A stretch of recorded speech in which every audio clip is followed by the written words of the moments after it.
साहबान, मेरे देर से आने के कारण जो आप लोगों को इंतजार करना पड़ा है, उसके लिए मैं तहे दिल से माफी चाहता हूं। पहले सोचा यह बात आप लोगों को फोन पे कह दूं, लेकिन फिर हमने इरादा बदल दिया। सोचा सबके सामने कहने में क्या डर है। लेडीज एंड जेंटलमैन, मुझे बड़े अफसोस के साथ कहना पड़ रहा है कि यह मंगनी नहीं होगी।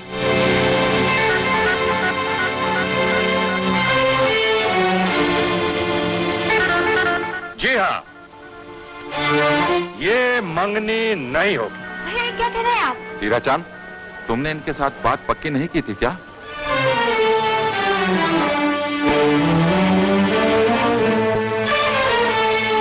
अमर बेटे, ऐसी बात मुंह से निकालने से पहले हमारी इज्जत का ख्याल तो किया होता। आप अपनी बेटी से पूछिए अंकल, उसने मेरी इज्जत का ख्याल क्यों नहीं किया। असल बात मुझसे छुपाई गई और मुझे अंधेरे में रखा गया। क्यों प्रीति? अमर, एक मिनट प्लीज। अमर, मैंने कभी नहीं चाहा कि तुमसे अपने बारे में कोई बात छुपा।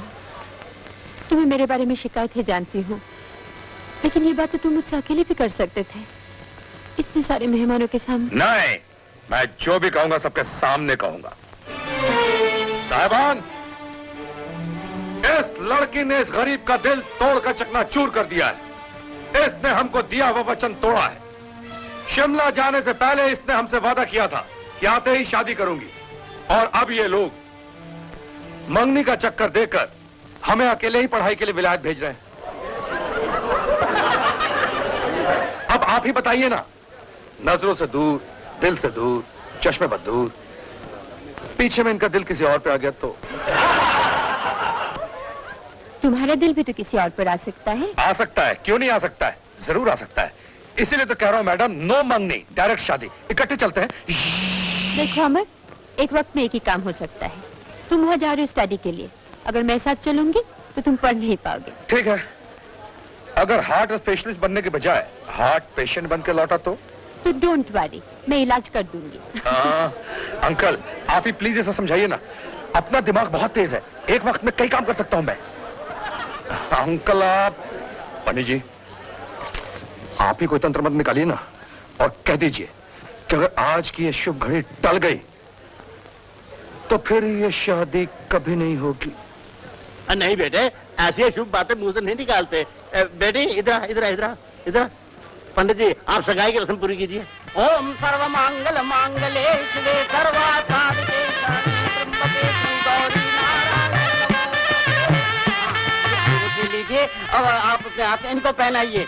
आइए अंगूठी आप भी लीजिए और इनको पहनाइए। ओम समूति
प्रीति, क्या हुआ? कुछ नहीं, जरा मैं जानता था प्रीति मेरे जाने का गम बर्दाश्त नहीं कर सकेगी। मैं कहता था ना, ये दिल कमबख्त बड़ा ही कमजोर होता है, चाहे औरत का हो चाहे मर्द का। अच्छा तुम कहती हो तो मैं नहीं जाता हूँ, फ्लाइट कैंसिल। कैसी बातें कर रहे हो अमर? नहीं, मैं बिल्कुल ठीक हूँ। श्योर? अच्छा। हाँ। अच्छा uncle, bye bye bye bye bye.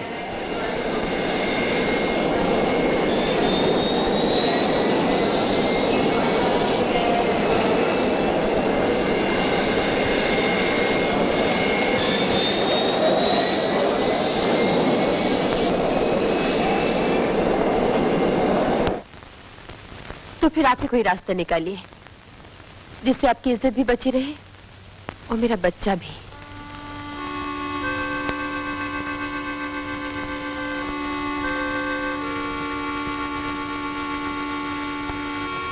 ऐसा करते हैं, खंडाले में मेरे एक दोस्त है डॉक्टर सुधीर मुजुमदार, उनका वहां नर्सिंग होम है। डिलीवरी होने तक तुम वहीं जाकर रहो। और डिलीवरी के बाद? बाद की बात बाद में सोचेंगे। दुनिया में ऐसी कौन सी मुश्किल है जो हल नहीं हो सकती।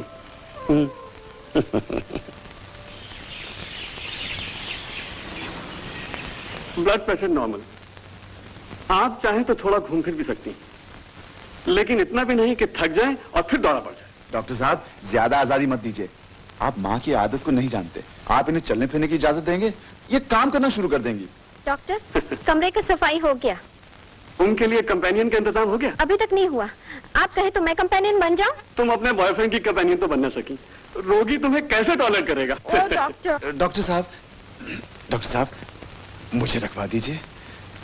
बेकार हूँ, बहुत तलाश करने के बाद भी नौकरी नहीं मिलती, और कंपेनियन तो मैं ऐसा साबित हूँगा कि वो मुझे हमेशा के लिए अपना कंपेनियन बना लेंगे। सॉरी प्रेम, वो एक लड़की, उसे एक औरत कंपेनियन चाहिए।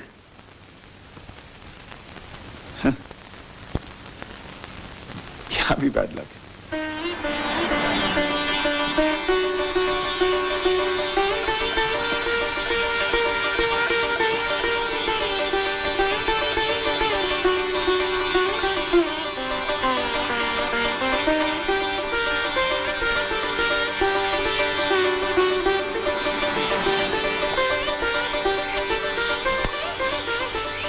Good morning doctor Mujumdar. Hello Hirachand, बहुत दिनों के बाद मिले। प्रीति ना? हाँ। बहुत बड़ी हो गई है, इतनी सी थी जब मैंने तुम्हें देखा था। Sister Julie. Yes doctor. Madam को बंगले पे ले जाओ। Okay doctor. आओ हीराचंद, ऑफिस में चले। हाँ माँ, डॉक्टर साहब ने मुझे बेफिक्र कर दिया है, और तुम्हारी तबीयत भी ठीक है। अब तुम्हें तभी आऊंगा जब मुझे नौकरी मिल जाएगी। अच्छा बेटे, चिट्ठी लिखते रहना। अरे माँ, चिट्ठियां तो इतनी लिखूंगा कि आते जाते पोस्टमैन की चप्पलें घिस जाएंगी। हाँ, चिट्ठी पे चिट्ठी, चिट्ठी पे चिट्ठी। बोलो माँ।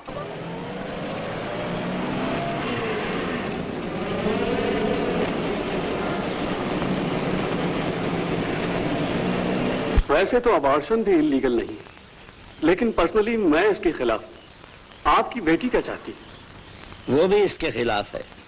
लेकिन सवाल ये है कि बच्चे का क्या होगा? That is no problem. मेरे चंदे से बहुत से अनाथ आश्रम चलते हैं।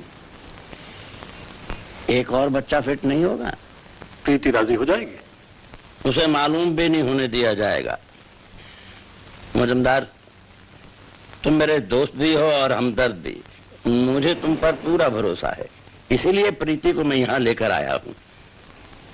अच्छा, मैं चलता हूँ, प्रीति वेट कर रही होगी। अच्छी बात है।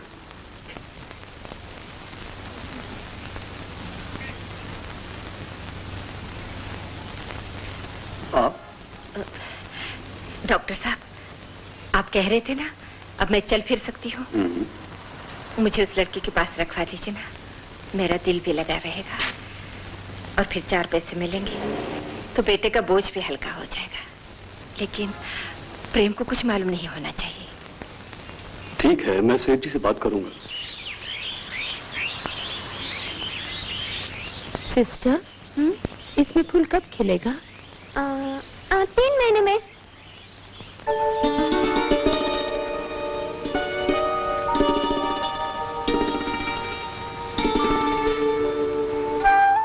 प्रीति, आज तुम फिर मांग में सिंदूर लगाना भूल गई। देखो बेटी,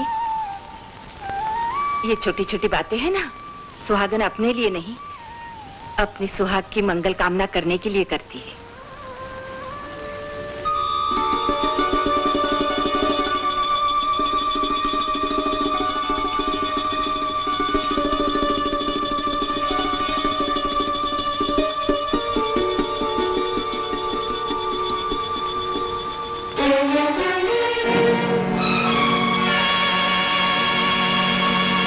हमने तुम्हें अपनी बेटी की मांग में सिंदूर भरने के लिए नहीं, बल्कि उसकी देखभाल और दिल बहलाने के लिए रखा है। आप कैसी बातें कर रहे हैं सेठ जी? सुहागन की मांग भी कभी सुनी रहती है। माँ जी, आज फिर बाजरे की रोटी और सरसों का साग खाने का दिल कर रहा है। अपने हाथों से बना के खिलाइए ना। अच्छा बेटी। चलो डैडी।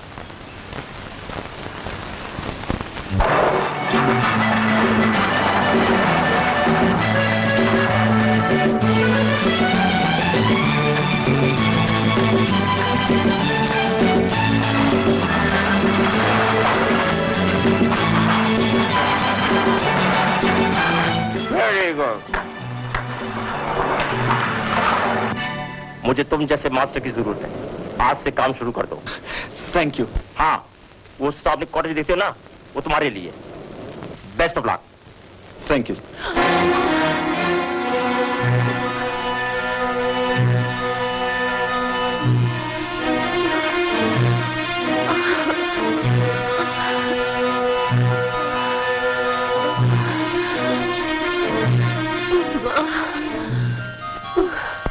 सुनो, तुम बंगला बंद करके अपने क्वार्टर में जा सकती हो। देखिए, इस वक्त प्रीति के साथ मेरा रहना बहुत जरूरी है। और नर्स जो है, फिर वहाँ डॉक्टर भी मौजूद हैं। तुम्हारी जब जरूरत पड़ेगी बुला लेंगे। चलो पीटर।